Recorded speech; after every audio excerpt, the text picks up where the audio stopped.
Welcome to the Seller Roundtable e-commerce coaching and business strategies with Andy Arnott and Amy Wees. Hey, what's up, everybody? This is Andy Arnott with Amy Wees. And this is Seller Roundtable number 66, and we are super excited, not just stupor, but super excited to have Chris Green with us. Thanks for being on, Chris. Hey, Andy, Amy, I'm happy to be here. This is going to be an exciting show. Yeah, absolutely. So what we like to do when we get started out is get a little background on you. You know, get people to know who you are, where you came from, you know, how you got to where you are now. So tell us about, like, you know, where you're born, where you live now, jobs, college, school, family, kind of anything you want to share with us, anything you want to keep secret. We won't force you.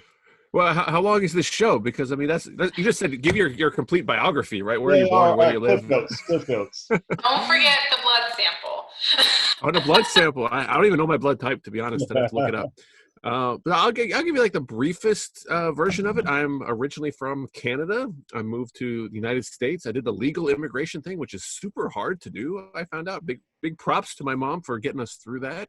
And she got us through that pre-internet, right? So I'm 42 years old. I did high school with no internet and college with high-speed internet.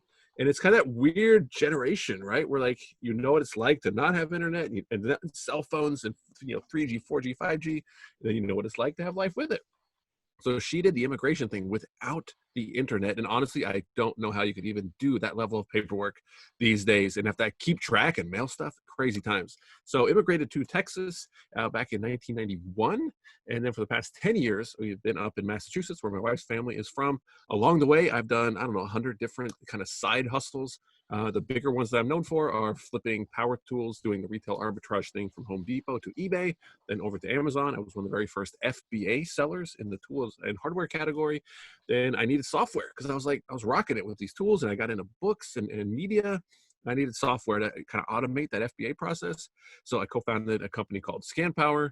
And to market that, I kind of started writing books and like long PDFs. And then I was published. And then because I was like the only person published on the topic of Amazon and FBA, they wanted me to speak at events and conferences and all these things. So I became a kind of not a reluctant, but like not on purpose, public speaker. And I'm speaking about Amazon. And then I get into merch by Amazon. And I'm spending a lot more time with KDP and their Kindle platform. And I want to explore Audible. I want to explore Ignite. These are all Amazon platforms. And, you know, I don't want to say heat, but it's like, well, why do you like Amazon so much? Why are you so pro Amazon? And I'm like, Amazon is a trusted marketplace where customers go ready to buy. So if you want to sell something, whether it's information, whether it's your product, whether it's someone else's product, whether it's a book, apparel, it doesn't matter. You might as well be on Amazon, even if you don't like Amazon. Like, it doesn't matter. Like, I don't work for Amazon, and they would never hire me because I say all this great things about Amazon and they don't pay me right now. So why would they start paying me, right? They got a good thing going right now. And I really just enjoy trying things that are new. I like trying things and applying them myself. And then I also like sharing those things with other people because I can't write all the books. I can't sell all the tools. I can't do all this stuff. So I kind of built quite a network of people that I help learn these platforms and apply all of Amazon's new technologies to their business. And it was all kind of done accidentally. I didn't intend to do any of this stuff, but here we are. And it's been a fun ride. And yeah, if we can help anyone else who's out there listening, listening live, listening on replay, answer any questions about Amazon, like, I'm all for it. I talk about this stuff for fun. This is like not work for me. Andy, you're muted, man. Hit the button. I hit the button. It's funny because I'm the exact same age, Chris. I didn't realize we were. You were born in '77 then, right? 78, March. Oh, 78. Right. So just I'm in December. So right in there. Yeah. So it's funny because I resonate completely with that. You know, I remember being in high school and for the first time, you know, seeing connected computers networking. We played World of Warcraft. I don't know if you remember that, but it was like StarCraft. We were StarCrafters. StarCraft too. But the LAN party, you had to bring your own monitor. Exactly. Right. Yeah, it's funny because nowadays that would seem archaic, but it is interesting to be this age to kind of grow up with and without, like you said, without the technology. I think that we probably appreciate it more because of that, you know. So that's and what part of Canada were you from? southern part near Toronto. Okay. So Cool. very similar culture, very similar demographics, very similar currency. Like, honestly, I tell this as a little bit of a joke. They never tell you growing up in school. They're like, oh, those guys are Americans. They're different than us. We're Canadians. They're Americans. As a kid, you just grow up and like we watched American television, of course. So like, the thing that stood out to me is I told my mom, I was of course watching TV as a kid, and all the commercials about it's 4th of July and you're out there doing barbecues and having picnics and you should buy a new car and a mattress. And then my mom's like getting ready and going to work because it's summertime, so we're not in school. And she's going to work. I'm like, Mom, where are you going? It's 4th of July. And she's like, so?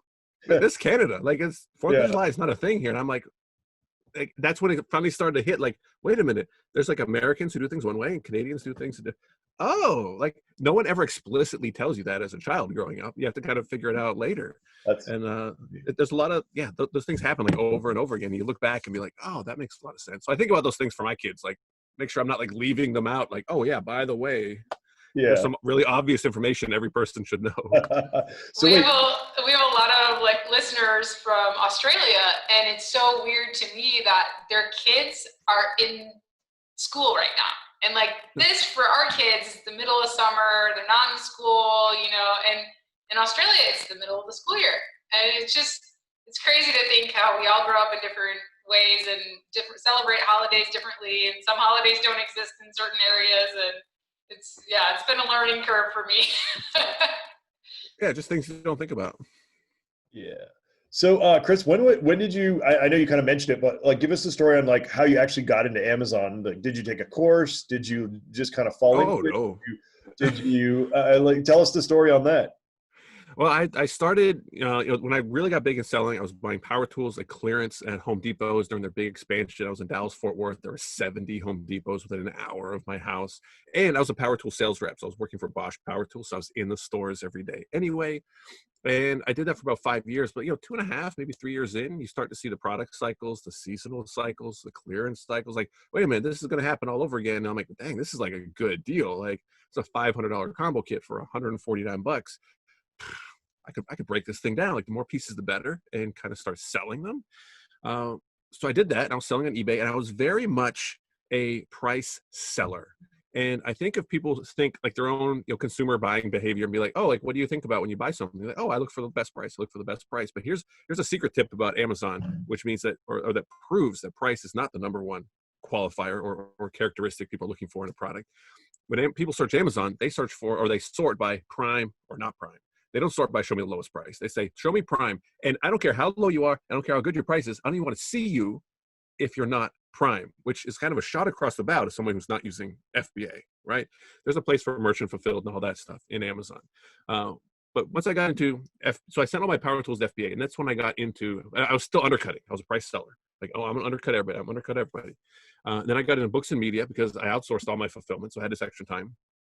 And then I read a book, and it was called How to Sell at Margins Higher Than Your Competitors. And I've recommended it for years, and it really kind of, it proved to me that price is not the number one thing. And it makes total sense when you think about it. Well, I want a good return policy. I want a trusted marketplace. I want to know that I'm actually going to get the product that I ordered. I know I want to get it fast. All of these other things that go into it, price being a big factor, but not the number one and not the only.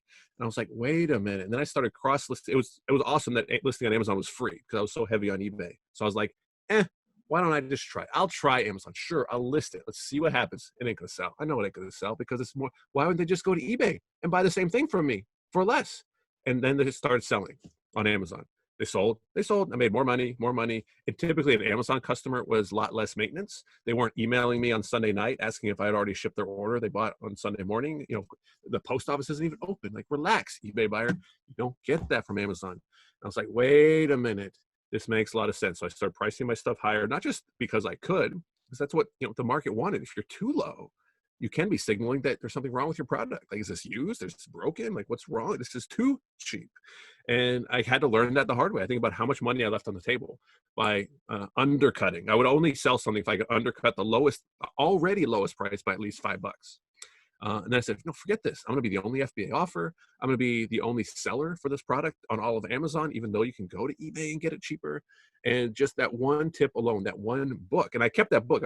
I remember scanning it, and it wasn't a penny book, which if you're in the books, you know that penny books are generally, they're just so common. It's not that they're not good. Just supply and demand just makes them incredibly cheap. And this was not a penny book. So it stood out. And I was like, all right, so why is this book standing out? Why are people paying more than a penny for this book? Why is this book kind of stood the test of time somehow? So I read it, and honestly, if I hadn't, I'd probably still be, undercutting and being a lowball seller on eBay. So it's a timeless book. It's not, you can read it today. It's going to have all the same principles, probably even more so now. There are so many more prime buyers that put tons of things ahead of price. Got to be prime. I mean, for Pete's sakes, if it's not prime, honestly, you got to give me a real good reason to buy your stuff. If it's not prime, that's how I really got started into it. Yeah, that's interesting, and I love the book suggestions. I've got the Audible account that I continuously fill while I'm driving. Is my favorite time to digest all that stuff. So that'll be totally added to my list. So in terms of, and actually one thing that I actually figured out too is, for my catalog at least, we have we're paring down SKUs, but at one point we had 800 SKUs. And even a price change of 50 cents to $1, people don't realize, even a small price change, if you have a lot of products, can really affect your margin a lot.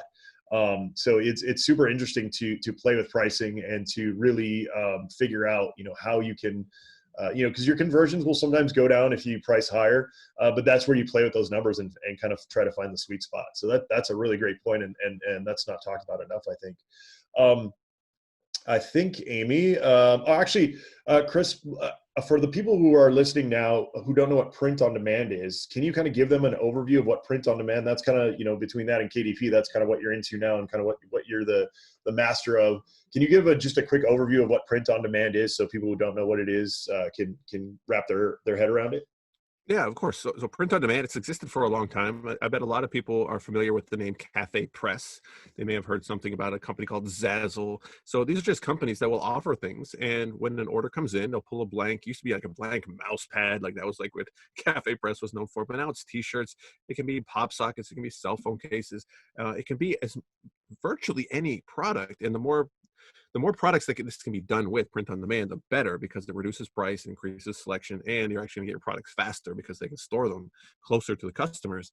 But it means that you can offer a product on Amazon or eBay or your own website. When the order comes in, then you actually make the product. Now you have to have the materials, the supplies, the blanks, whatever it might be, but you're not having to make all these things and then cross your fingers, hope somebody wants to buy them, or wait on, have to ship them all the way from China, all this stuff. They print on demand. So you can offer so much more selection without, or in combination with, not having to pay upfront for a lot of inventory. So it allows greater selection and leads to lower prices. And it's not new. It's been around for a while. But KDP, Kindle Direct Publishing, which used to be just for Kindle, and then they had to create space. They've combined now into one, kdp.amazon.com. It's nice. It's easier. It's so much better. And Merch by Amazon, Merch being short for merch.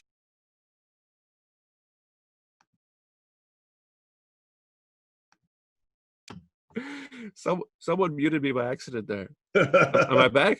You're back. Yeah, you're back. So you said, and Merch by Amazon, that's where you were at? Yeah, and Merch by Amazon, being short for merchandise, merch.amazon.com, is more heavily focused on apparel right now, but they want to get into all these other platforms, but of course, or other types of products. But because these are on Amazon, that means you now have print-on-demand products, which means you don't have to invest in inventory, it means you don't have to spend any money, and you can offer all these products on Amazon and Prime eligible. Those are the two things that make this work. If they weren't on Amazon and Prime eligible, I would not be as interested in these platforms. They would not be as powerful. They would not be able to do the things that they're able to do. That's the key, and that's why I'm such an Amazon guy and I'm such a Prime guy. And I reinforce as much as I can the power of Amazon Prime and how it pushes the market and how you can take advantage of the opportunities and how you can sell to these customers who generally spend more and go to Amazon first and all these things. That's what makes this work. That's what makes this exciting. And I know they asked for a quick answer, but this, to me, this is really important. Jeff Bezos got up on a stage. He told this story where he says, what have we been working on for 20 years? We've been working on the three things that we know customers want, right? I wish I go find this exact things. I think everybody should watch it. He says there's 3 things we know what customers want. We're not going to sit around and be like, well, what do you think they want? Well, what do you think they want next year? We know what they want. They want lower prices. They want more selection. They want to get their stuff fast. And that's what Amazon has invested in over and over, billions and billions, if not trillions of dollars over the past 20 years. To say, look, we know our customers. Like, it sounds so easy. It almost sounds too boring. Like, what company would want to work on these things? That's boring. Well, that's what customers want, and we know they want it. We're not going to guess. And print on demand aligns with all 3 of those things. Print on demand means they can, think about it. Print on demand on East Coast, West Coast, Central, you can get your stuff faster, right? No inventory, stuff's cheaper. Anything you want, ultimate selection. So you know they're going to stick with it. So as you mentioned, Chris, the benefit of using Amazon's print-on-demand platforms, such as Kindle Direct Publishing or KDP, you can create an account for free. You can publish a low or no content book. You can publish a fully content book. You can do tons of really fun things. And you have the benefits of Prime. You're talking about merch, Amazon merch, merch.amazon.com, where you can do t-shirts, pop sockets, tank tops, anything you want, front and back, printed on the shirt, and it's free to sign up. You're just creating the design, so you're taking your time to create the design, or you can outsource the design, or there's a few, great design companies that offer free designs once in a while. There's many different ways to get designs, but bottom line, you can learn how to make a t-shirt design, and you can put it out there, and if it sells, Amazon prints it, delivers it to the customer via Prime, and you get paid. So you're not having to invest in a whole bunch of inventory, which is where people get nervous, right? So those are the primary print-on-demand platforms that we're talking about in terms of Amazon. But you mentioned the biggest thing why you focus on Amazon is the power of Prime. But there's so many. You also said print-on-demand's been around for a long time before Amazon started doing it. So there's a lot of people that make a lot of money with print-on-demand on platforms other than Amazon. So would you recommend any other platforms outside of Amazon for print on demand? Do you recommend any of the platforms that offer integration with Amazon, even though they don't do Prime? And let's talk about that. Yeah, well, Amazon Prime and KDP and all the things that I talk about are not exclusive. So you can use Amazon, or you can use KDP, you can use Merch by Amazon, and still use other print-on-demand sites. You can use the ones that offer different products. Amazon's fairly new to this, right? So they have a limited selection. So if you're like, hey, I really wish I could do coffee mugs, I really wish I could do like a specific type of apparel that Amazon doesn't, then by all means use a different one. And to me, it's just like people go to Amazon, they're already in buying mode. Right? Like, I'm not looking to open up a Facebook store. Like, people on Facebook are looking to escape and scroll and do all this stuff. They're not looking to buy. You have to like really interrupt them and, do the whole like funnel thing. But at Amazon, they're there to buy. They're there to shop. They're there to at least browse, maybe put stuff in their cart. But none of the stuff is exclusive. So examples of when you would want to use something else. They have a type of product that Amazon doesn't, or at least doesn't yet, or they ship to a country that Amazon's not currently shipping to. With this whole COVID and quarantine thing, and Amazon is, they have to adhere to the policies of the states where their warehouses are located. So if Pennsylvania says, no, we got to shut all this stuff down, then all of a sudden stuff's not shipping out. And it might be that in a different warehouse in a different state, stuff is still shipping. So you got to kind of adjust. And, as loyal as I am to Amazon, like if something else makes more sense, I'll use something else. It's all good. I just like the simplicity of Amazon. In general, Amazon's going to be the most inexpensive option because they're not looking to make a margin. They're looking to make minimum margin so they can reinvest in dominating the market and getting all of the market instead of collecting like seller fees and some of these things. But I think one of the biggest benefits to this, whether you're an FBA seller or you just want to print on demand or you're just getting into this, is you can test. Right? You can put things up without spending money. And I try to help so many people. And I always try to stay away from, hey, you need to sign up for this. You need to go buy this and do that. Because what if it's not the right thing for them, right? But with print on demand, you can try all these things without spending any money. You can have product pages on Amazon that when they sell, Amazon will do all the work and you get money. And it almost becomes a hard sell. They're like, that seems too good to be true. Why would like if I said, hey, FBA seller, what if I gave you an Amazon product page with $8 margin? And you don't have to replenish. You don't have to send an inventory. You don't have to do anything. But every time that product sells, you're going to get $8. And you can run ads to it. I don't care what you do. You'll be like, that sounds too good to be true. I don't know. Like, it sounds like I should like pay you like at least $500 or $1,000 to set that up. It's like, no, it's free. And honestly, I get pushback. They're like, people don't believe it. But once they try it, and I think I'm a great example of this, because I went from eBay to Amazon to FBA to print on demand. So the Amazon, shipping my own orders, Amazon, to FBA, Amazon. Once you go FBA, and then you got to go, then you get that merchant fulfilled order, and you're like, oh man, why even got that box? Like, it almost seems torturous. And then you get the return for the merchant fulfilled order, and you're like, oh come on. But it wasn't that hard. Yeah, but when you did that, it wasn't that bad, right? But then once you stopped, once you outsourced it, and you're like, oh, I mean, I ain't never going back to that. Now imagine going to a model with no inventory, and you're not spending, you don't have this like inventory cost, and you don't have to ship. Like that's where we are now with print on demand. It's like, holy smokes, I want to spend all my time over here. I don't want to step back into that FBA. Oh my gosh, I got to make my own shipments. I was like, go back one more step to where you had to ship your own orders, right? Like people forget that. Go back before that, before you didn't have Amazon keep a sales rank data, and you had to make buying decisions off of eBay completed, right? Then go back before that. Like, you didn't even have that information. You were just like, I don't know what people want. Let's just buy a bunch of stuff. Hopefully we get it right. Like, we have it so good now. Yeah. Like, if you can read a keep a graph, if you're an Amazon seller, you know what's selling, and you know how it's selling for, and you know that the number one day that it sells, and you know the worst. Like, we have so much data. It's an Incredibles quote that I always bring back. When everyone's special, when everyone's smart, when everyone has all the data, then no one is. No one's special. No one cares. Right? Like, we don't take it as like, oh, we have powerful information. Like, if you were the only one with an iPhone 15 years ago, you'd feel like Superman. But now that we all have them, we're all Superman, so we don't care. It's like, no, we're still Superman. Like, it's still good. But we compare way too much. And I definitely understand what you mean as far as getting pushback, because it really is that easy. And oftentimes I'll encourage people either to start with like retail arbitrage or something. They've never sold anything online before. I'll tell them, like, I just did a challenge in my mastermind group the other day. I was like, hey, publish a book this weekend. It's not that hard. Here's some videos that'll get you, and that was the challenge, because, and people often, they're nervous about that, because they're like, wait, you mean I don't have to pay $2,000 for a course, and I don't have to, what? Is it what? And so, yeah, I totally get that. So in terms of profitability, though, I mean, print on demand has a different profitability method than, if I find a really great product and I can be a little bit unique, right? And I can put that product on the market and there's a lot of demand, right? Yeah, I had to pay for inventory, but I could be a really good seller, And so with print on demand, how do we get to profitability, and what do you see as the roadblocks to profitability? It's definitely different, right? So if you're an Amazon seller, if you're doing arbitrage, right, and you're selling Disney products, and you're selling Paw Patrol, and you're selling whatever.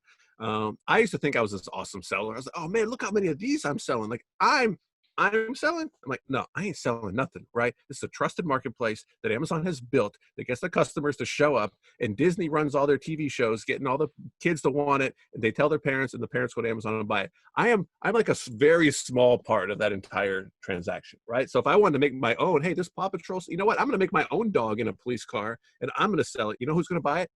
Nobody, because there's no brand recognition. Nobody cares about it. Nobody knows about it. Doesn't matter if it's cheaper. Doesn't matter if it's FB. It doesn't matter, any of that stuff. So when you're a seller and you're selling other people's products, you're able to piggyback on some of that demand. And then if you're selling your own products, you know what? I'm going to make my own, Moscow Mule mugs. I'm going to make my own kitchen utensil sets. There are people who are looking for kitchen utensil sets, and you can run ads against, top sellers and do all these things to get people to say, look, you should buy my kitchen utensil set because it's better. It's got features. It's got these benefits. Now you start getting into print on demand. It's even worse, right? So I'm not here to tell everybody good news, right? This is the hard part, right? The entire process is 5 to 10%. I used to say 10%. People are like, no, man, it's probably more like 5%. 5% having a good product. 5%. The other 95% is getting people to care about that product. And people don't want to do that because they come from this retail arbitrage where I put a sticker on my Disney product, send it in, and it sells in 24 hours. I'm like, I'm an awesome seller. I was like, I wish I could put a sticker on my books and send them in and they'll sell automatically, but it doesn't work that way. I have to get people to care about my books. I have to get people to care about my designs enough that they're going to, give up their money in exchange for my products. So it has its pros and it has its cons, and it kind of depends what someone's skill set is and where they want to spend their time, because you can certainly create a lot of demand and pack in a lot of value into, more so on the KDP side. Merch, it's apparel. There's only so much value you can get out of a t-shirt, but you can put mastermind information. You can put group access. You can put digital assets. You can put unlisted video content into a book. And now you can start selling that book for up to $250. I wish so much you could go higher. It used to be you go to $3,000 for a Create Space book, which would have been amazing. Like I should have done it in the past. I should have published the $3,000 book, and you get like a one-day event, in your hometown. Like you could do all kinds of things if you bought the book, just so people like, that's the guy who wrote the $3,000 book. Like, yeah, I didn't make any money on it because I had to like do all this stuff, but I did it. Right now it's up to $250, but you can still pack stuff in, because if you sell $250 book, you're going to make like $180 royalty or whatever it is. You can run the numbers, and then you sell 10 of those a day, or you sell 100 a day, or you do some kind of marketing or some kind of advertising, to get people to care about your book, to say, yes, there is more value in this book than $200, so you should buy it. And they buy it and they love it, and they give you 5-star reviews, and they tell their friends, and now you have a $200 product that you can give away. And I don't know, how many secrets should we give away today? All the secrets. You get. I'll tell everybody the secrets. Everybody can look this up. Demand all the secrets. I'll do this. All right. So here we go. This is just for you guys. All right. So this is my online arbitrage book. This is the newest version. I wrote it originally in 2014. Sold it as a $300 book. Went to the top. I think it went to $888 or $988. So it broke the top 1,000 on Amazon for a $300 book. And it was print on demand. So I didn't have to ship. I didn't have to print. I didn't have to do anything. But I included a 1-hour phone call. So if you wanted to learn this process, you could get me on the phone. Got everything that's in here. You got the group membership. It's got 50 unlisted videos. Like, it was a good value. I actually took it away because like too many people were like, my schedule was like, no, I can't keep doing these calls. So I republished it this year. It's priced down at $99. But here's that's the retail price, right? My author cost is under $7, right? So I want people to kind of get creative with the margin here, right? Because we have margin in a product, then you can play around. People want to talk about ads and all these things. Dude, just give product away. Like, I would rather give product away as an advertising and a marketing budget than running ads and all that. But hey, do both. Do whatever works for you. I can give this away, and with shipping, under $12, right? So Andy, I can say, Andy, you just want a copy of my book. Send me your address, and I will drop this in the mail for you. For $12, Amazon will do the entire thing on demand. They will print it, they'll put it in a package and send it to whatever address, and not the whole country, but 6 different countries though, including the US, and drop it to you. Now you get it and you're like, I just want $100. And I'm like, yeah, but it only cost me $12. So I'm able to really impress you. If I gave, hey, Andy, you want to copy my $12 book?